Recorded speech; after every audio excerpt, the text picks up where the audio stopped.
Hello and good morning, everyone, and welcome to your daily sit rep for Monday, the 10th of November, 2025. I'm your host, Mike Shelby. Big thanks to Robert and Jared for filling in while I was out last week. Just as a quick admin note reminder, tomorrow is Veterans Day, and in observance of Veterans Day, the Ford Observer team here will not be producing an early warning report, no daily sit rep streamed either for tomorrow. We will, however, be back in the office, back to normal operations on Wednesday, the 12th of November. And we, of course, like to thank all veterans for their service, and we wish you a very blessed Veterans Day as well. Go out, get your free Applebee's, have fun with the family, and enjoy the day, veterans. All right, with that, good morning, Robert. Let's go ahead and jump into inside the Beltway. Please go ahead. Morning, Mike. So yesterday, Transportation Secretary Sean Duffy warned that U.S. air travel could slow to a trickle if this government shutdown continues heading into Thanksgiving. He did warn last week that the FAA could order additional flight capacity cuts if the government shutdown does not end this week. Right now, as we'll cover later, there seems to be a deal, but there's a risk that that deal collapses before the end of the week. Yeah, I also saw yesterday that there may be a concession, escalate to what's the term? You know, they say Putin does the escalate to de-escalate, and apparently somebody accusing Trump here of escalating to offer concession. So apparently that has to do with the reduction in force, right? So the White House, I guess, is saying what they will rescind the reduction in force among government employees. And what are the details of that? Have you seen?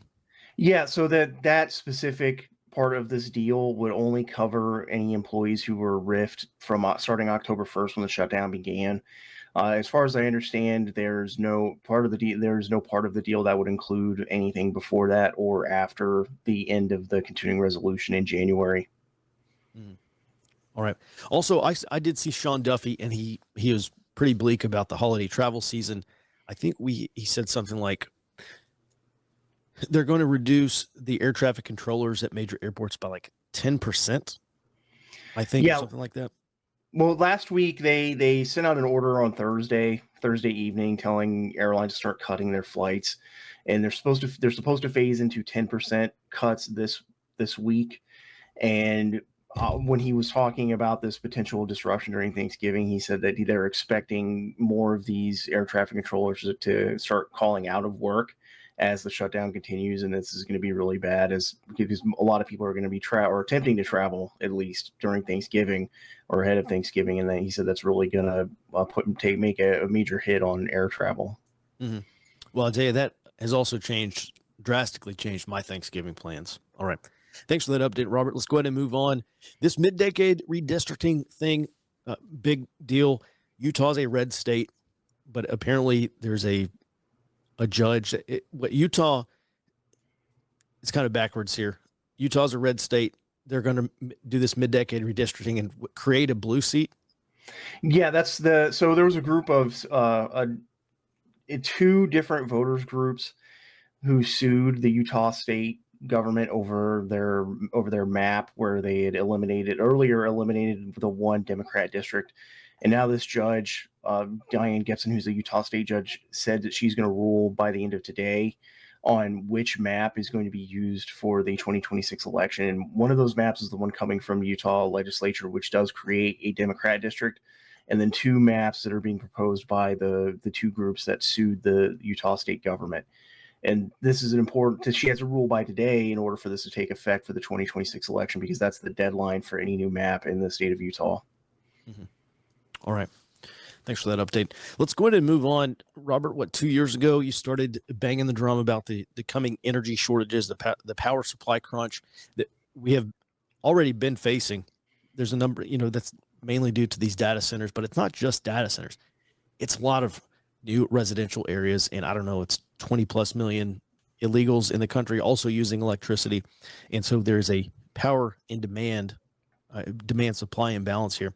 And you explained at the time, this goes back to Obama with the Clean Power Plan 1.0, and then Biden had this Clean Power Plan 2.0.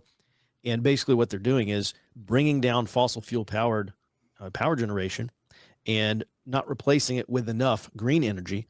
And at the time, we kind of figured out that this is a time, an opportunity for the administration, the Biden administration, to not let a crisis go to waste. And basically, we kind of thought they were purposefully engineering a power supply shortage, electricity generation shortage, so that there is a crisis, so that we would demand increases in power supply.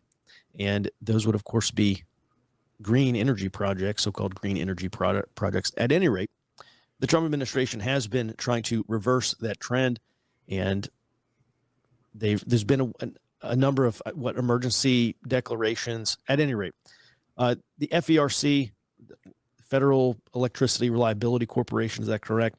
They say that the grid reliability crisis is here. What's the latest? So this is from the former Federal Energy Regulatory Commission chair Mark Christie, and he said that the reliability crisis is here now because, according to him, the requests from these data centers to connect to these different grids in the states are driving up prices around those data centers.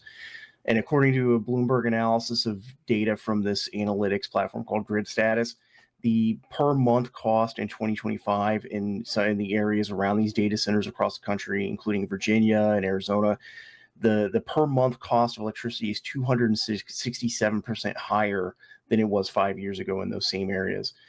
So when I read through their analysis, they said that there have been energy in cost increases basically nationwide, but a lot of it is concentrated in these areas around the data centers. And it's driven by the cost of connecting to the grids, and the utilities and the grid operators are then spreading that cost across their customer base. So you're seeing people within 50 miles of a data center seeing significant increases in their power bills. Mm-hmm. And this, I also noticed over the weekend, just watching the Sunday news shows, there's a lot of talk about energy prices. Oh, energy prices are up under Trump. Energy prices have been increasing for about the past 4 or 5 years pretty substantially. I think there was about a 40% increase nationally. So yours may be a little higher or a little lower, depending on where you are over the past 4 to 5 years. So this is definitely not new. But Robert, this really does speak to the problem. It's not just an issue of getting some of these decommissioned power plants back up and running or building new ones. They've got to plug them in to the grids, and this means in some cases hundreds of miles of new power lines, and trying to increase the efficiency of the capacity on these power lines. We've talked about reconductoring and how that's very time consuming, also very expensive. At any rate, have they said anything about a way out, or what kind of impact this is going to have on the average American consumer other than higher prices? I have not seen anything specific from this data, but in the past there have been officials warning about potential power shortages, because the problem that the data centers are running into is the same thing that the electrification of especially commercial fleets ran into over the last couple of years, is that, like with the electric trucks, where the power chargers were drawing more power than local cities around them were. In the case of these data centers, they are drawing a lot of power from these areas. So there's the potential that some of these residents around the data centers could start running into either voluntary, in some cases, power rationing, where the utility companies will reach out and ask people to ration their power use during peak hours, or in some cases, potential brownouts. Mm-hmm.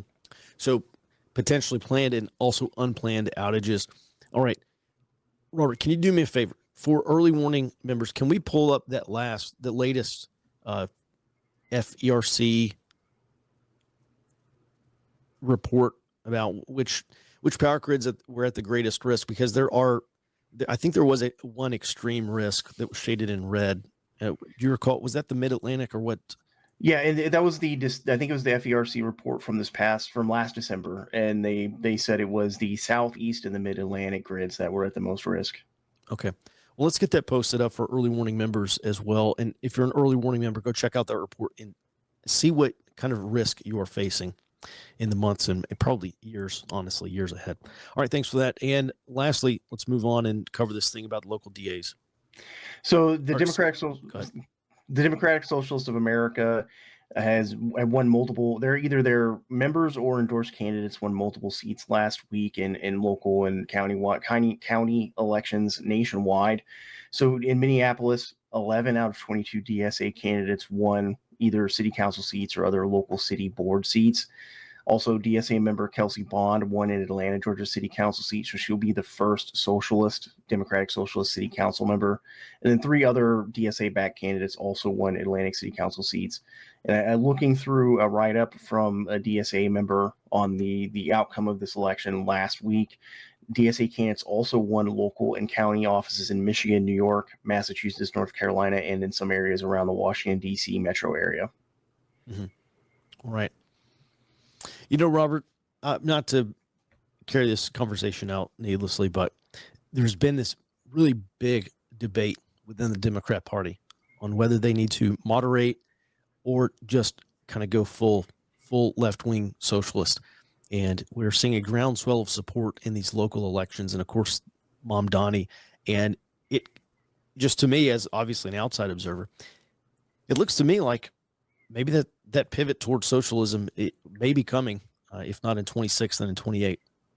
Well, I think the Democratic Socialist and progressive parts of the party have a major advantage right now. Ken Martin is the head of the DNC, and he has signaled since earlier this year that he is leaning more towards those 2 parts of the Democratic coalition rather than the moderate part of the coalition, the Blue Dog Democrats.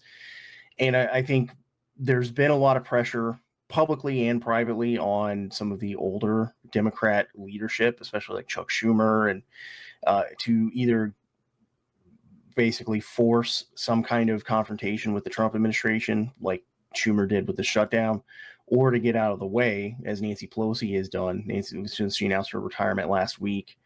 And right now, it does look like the Democratic Socialists and progressives in the party do have more momentum.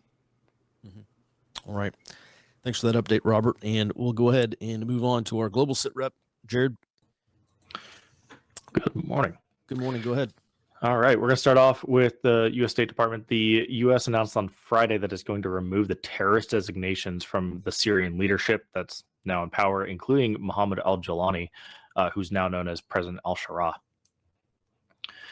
And over in Michigan, I realize we're global, but over in Michigan, according to the Adjutant General of the Michigan National Guard, numerous Chinese nationals on student visas at the University of Michigan have probed Camp Grayling and bases as far away as down in Key West, Florida. Now, that stands out for 2 reasons. First, Camp Grayling is where the U.S. trains Taiwanese troops in their annual Northern Strike exercise. And the University of Michigan has had numerous incidents in just the summer of Chinese students importing agricultural diseases and pests. Mm-hmm. And then just one thing.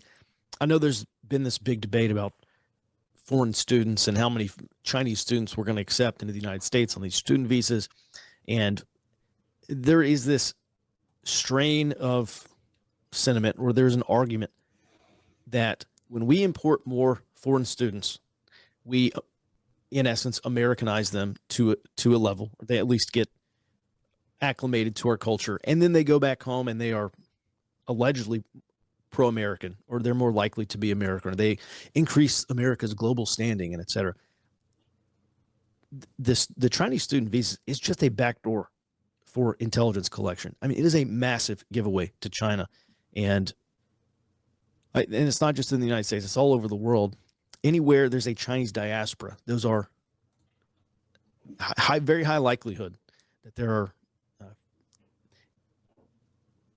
intelligence gatherers in there. And listen, this may not be a thing where they're trained and they're formal spies and they're part of the MSS. The way it works is when Chinese nationals go back home to China, whether it's on a student break or vacation or whenever they go back, it's like they get pulled in. The MSS pulls them in and debriefs them on where they were and where do they work and who they came into contact with, and then in some cases they will specifically task them to collect certain information when they come back here. So this is obviously a massive counterintelligence problem.